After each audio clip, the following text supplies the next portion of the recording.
दोस्तों Nifty, bank Nifty और Sensex की वीडियो में आपका स्वागत है। आज जो हुआ है वो आपको मैंने कल बता ही दिया था कि ये पिछले 3 दिन से इसी लेवल पर ट्रेड कर रहा था। आज जैसे ही इसका ब्रेकडाउन हुआ और नीचे की तरफ ये मूव कर लिया, तो अब जो है निफ्टी के लिए स्ट्रॉन्ग रेजिस्टेंस ये वाला लेवल है जो कि 24,400 के लेवल स्ट्रॉन्ग रेजिस्टेंस है और सपोर्ट की तरह अभी इसने यहाँ पे सपोर्ट लिया है। अगर कल मान लीजिए कल निफ्टी इसके भी नीचे ट्रेड करने लगता है तो ये इस लेवल तक आने की कोशिश करेगा जो कि है ये इस कैंडल का। अगर इसके ऊपर भी 40 to 50% अगर ये नीचे की तरफ निकल जाता है तो फिर ये वीक हो जाएगा और अपने इस सपोर्ट को भी ब्रेक करने की नीचे की तरफ कोशिश करेगा। अभी जो हमें निफ्टी की क्लोजिंग मिली है 23,914 जो कि वीक दिख रही है 24,000 के नीचे। अभी आपसे स्टॉक मार्केट में पैसे किस तरीके से छीना जा सकता है उसको समझने की कोशिश करते हैं। अब क्योंकि सेलर्स ने यहाँ पे सेल कर दिया है, अगर मान लीजिए मार्केट का ऊपर चला गया तो सेलर से पैसा छीन लिया जाएगा और फिर उसके बाद नीचे आ गया तो बायर से पैसा छीन लिया जाएगा।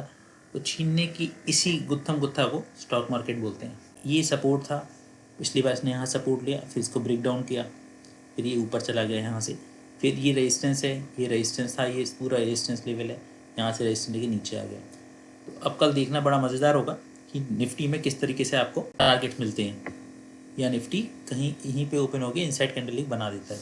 ये दोस्तों निफ्टी का 15 मिनट का चार्ट है। तो आज ये देखेंगे इसी लेवल से सेलिंग है, 24,350 का लेवल था, इसी जोन से निफ्टी नीचे की तरफ सरक गया। लेकिन बैंक निफ्टी ने कल क्या क्या किया है, जो उसके रेजिस्टेंस लेवल थे अलग अलग जगह पे उसके ऊपर गया कुछ और फिर वो वहाँ से वापस आया है। तो ये इसकी वजह से ऐसा लग रहा था निफ्टी मूव करेगा ऊपर की तरफ, लेकिन ऐसा हुआ नहीं और आपको ऐसा लेके निकलना होगा या फिर एक बिग लॉस का सामना करना पड़ा होगा। ये देखिए, अगर मान लीजिए कल निफ्टी 24,350 के लेवल पे ओपन हो जाता है, जो कि नहीं होगा, हाई पॉसिबिलिटी, और आपको यहाँ शूटिंग स्टार कैंडल मिल जाए या फिर कोई कंसोलिडेशन नीचे की तरफ ब्रेक करता हुआ मिले, तो आपका पहला टारगेट ये रहेगा 24,150, दूसरा रहेगा 24,000। इन केस ये फ्लैट ओपन हो जाता है इस जोन में, तो इस जोन में देखना पड़ेगा कि किस तरीके से ये ब्रेक करेगा अपनी रेंज को, क्योंकि यहाँ पे बिना रेंज के आप ट्रेड नहीं ले सकते हैं। अगर यहाँ से देखेंगे इस लेवल पे आने के बाद यहाँ तक क्लोजिंग प्राइस था इसका, लास्ट जो 4 दिन पहले क्लोज किया था, तो एक सपोर्ट की तरह ऐड कर रहा है। ये ब्रेक होता है तो आपको फिर ये जो सेलिंग दिखी है नीचे की, ये लेवल भी देखने को मिल सकते हैं, यानी कि 23,300 ओपन हो जाएगा निफ्टी के लिए।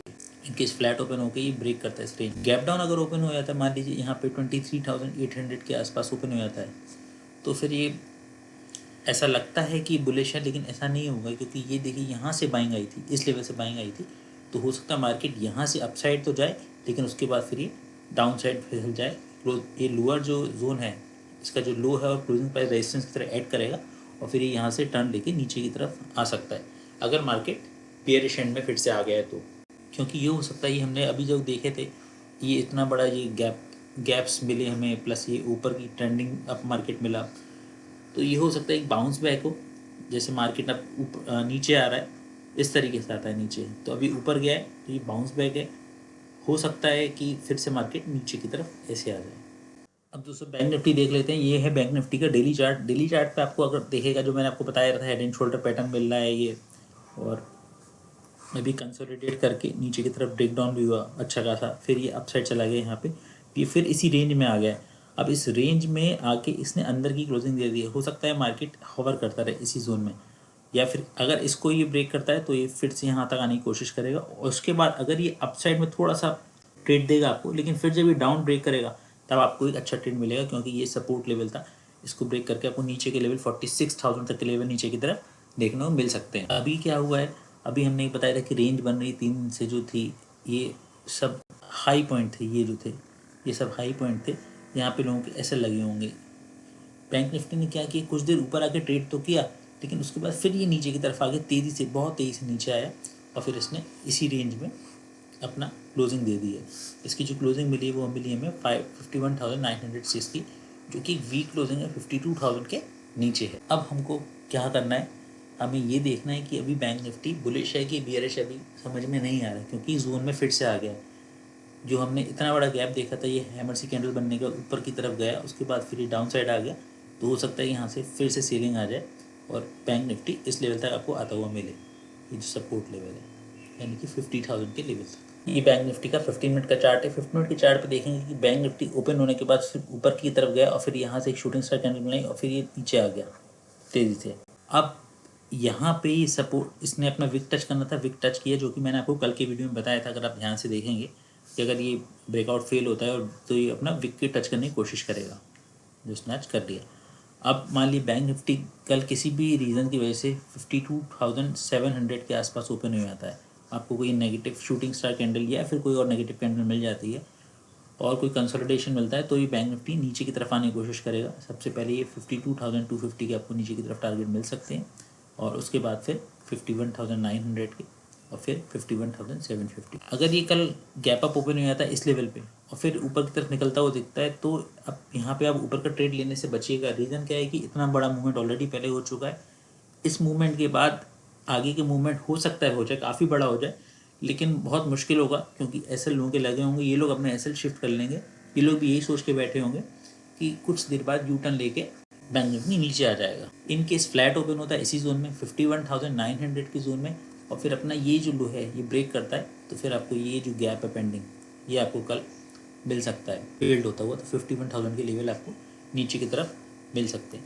In case gap down open आता है, मान लीजिए बीच में ओपन आता है 51,500 से 600 की जोन में, तो फिर यहाँ पे थोड़ा सा क्वेश्चन मार्क होगा कि ट्रेड कैसे करना है। तो यहाँ वेट एंड वॉच करना पड़ेगा, या तो क्योंकि अगर ये अपसाइड जाता है तो ये अपने लो का रेजिस्टेंस लेगा और फिर नीचे की तरफ आने की कोशिश करेगा, या फिर मान लीजिए यहीं से नेगेटिव कैंडल बन जाती है तो फिर ये फिर से नीचे की तरफ आने की कोशिश करता है। क्योंकि यहाँ अगर आप देखेंगे ये जो लेवल है रेजिस्टेंस लेवल है, ये देखिए ये सपोर्ट लिए, यहीं से सेलिंग आई थी फ्रेश जो कि इसको 50,000 तक ले गई थी नीचे। तो अगर यहाँ पे अगर खुल जाता है और आपको नेगेटिव कैंडल मिलती है, पहली नेगेटिव कैंडल मिल जाती है, तो आप नीचे का ट्रेड भी ले सकते हैं। एसएल बहुत छोटा सा रखिएगा।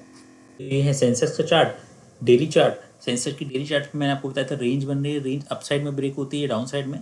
अगर अपसाइड में ब्रेक होती है तो आपको फिर 81,000 के लेवल आराम से दिख सकते हैं।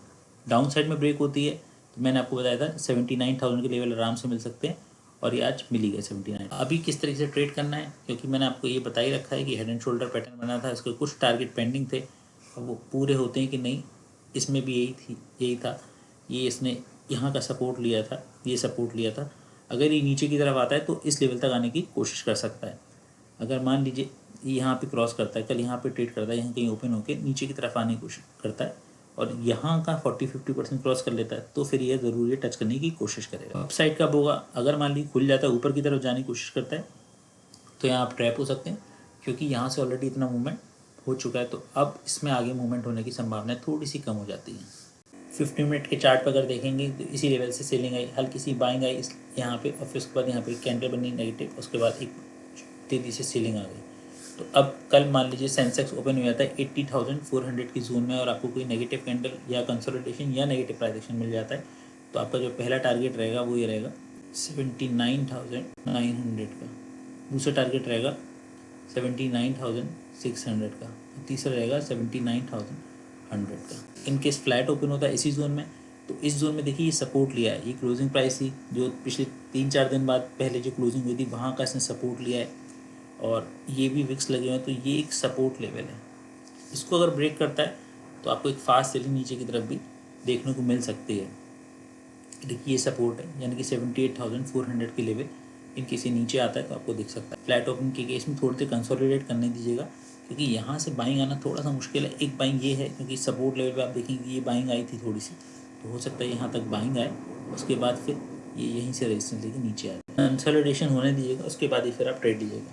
इनकेस गैप डाउन ओपन हो जाता है यहाँ 78,800 के जोन में, यहाँ पे थोड़ा सा वेट करना पड़ेगा कि यहाँ से मूवमेंट थोड़ा सा पॉजिटिव आएगा, उसके बाद ये यू टर्न लेता है कि यहाँ पे वेट करता है और फिर अपना ऐसे ही कंसोलिडेट करता रहता है पूरे दिन। हो सकता है कहीं यहीं ओपन हो जाए, पहले के इनसाइड कैंडल बन जाए, ऊपर नीचे करके मार्केट कल क्लोज हो जाए। कल ये होल्डिंग कैंडल एक बन सकती है जो कि इनसाइड कैंडल भी बोली जाए। गैप डाउन ओपनिंग के केस में आपको फिर यहाँ से जब ये अपना पहला लो क्रॉस करेगा, पहला जो मॉर्निंग का लो होगा उसको ब्रेक करेगा, तब आप नीचे का एक ट्रेड ले सकते हैं।